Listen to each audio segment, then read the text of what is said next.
Hello, Saints. The last time we talked about justification and what it meant to be justified by faith. And then we want to talk about a model about that. How can we model that? What's the picture we see here? A good place to start might be with Jesus and the parables. I'm looking at Luke 15. There are three parables there. Now, normally we do a whole array on these parables, a big old story on each one. I mean, this can go on for weeks. Pastor can preach sermons based on it. This is the chapter where we have the parables of the lost sheep, the lost coin, and the lost boy. And we talk about each one individually and how we're the sheep and we're the coin and we're the lost boy returning to our Father, salvation, things of that nature. But I want us to look at a different angle here because this is where the salvation comes in. Each one of these parables are told by Jesus based on something that happened that caused him to tell them. And that's back in the beginning of chapter 15. That oftentimes we overlook or we just read through, skim through it to get to the actual parable. So let's go back to it. Luke 15, verse 1. Now all the tax collectors and the sinners were coming near him to listen to him. And both the Pharisees and the scribes began to grumble, saying, This man receives sinners and eats with them. So he told them these parables, saying, and then he begins with the parable. They're looking at Jesus as a poor leader, as a poor preacher, as a poor excuse for a Pharisee or a rabbi, that he eats with sinners, that he goes to where the sin is. This was not becoming to them. So Jesus gives three parables, not about the sheep, the coin, and the lost boy, but three parables about himself, who he is. In the first parable, Jesus is telling them, I am the good shepherd. I go after those who are in sin and recover them back, and we celebrate. Are you lost? You think you're beyond salvation?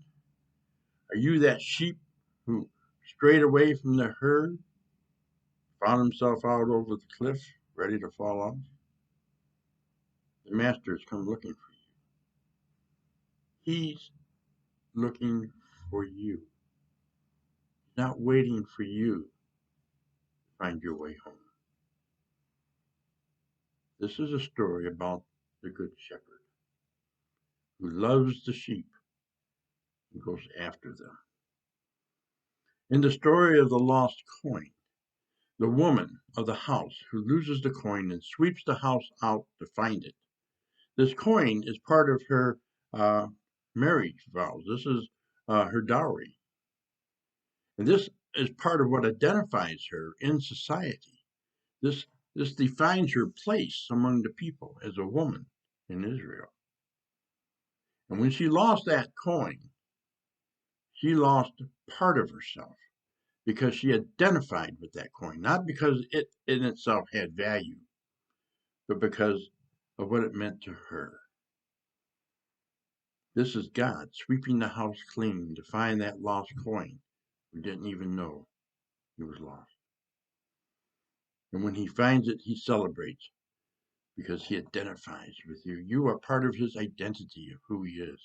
Why didn't God just destroy man after man sinned? Because he loves us.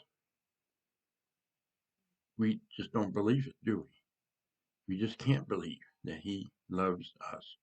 Or at least we can't say, yeah, and he loves me too. He swept the house clean to find you, even though you didn't know you were lost. And in the parable of the lost son, the one who walks out on the father, the one who says to the father, I wish you were dead, I want my inheritance now. Everything has changed. When we see that the son is coming back to make a deal with his father in order to come into his home, we find that the father had already been looking for him. God is looking for you to come across that horizon back home to Him. He's not sitting there aloof waiting for you.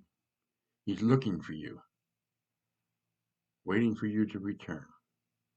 And when you start to spiel to Him your idea about how our relationship is going to be in order for you to make it okay for you to come back, He doesn't hear a word.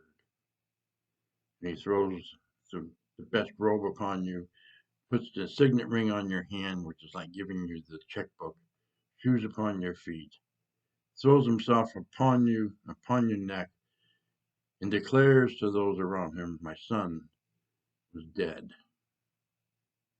Now he's alive. These parables are about Jesus and salvation. Salvation is not about what you do. It's about what Christ has done. And the sooner we believe and accept that by faith, we can enter into that relationship and live joyful lives, victorious lives, in the one who came looking for us. Blessings.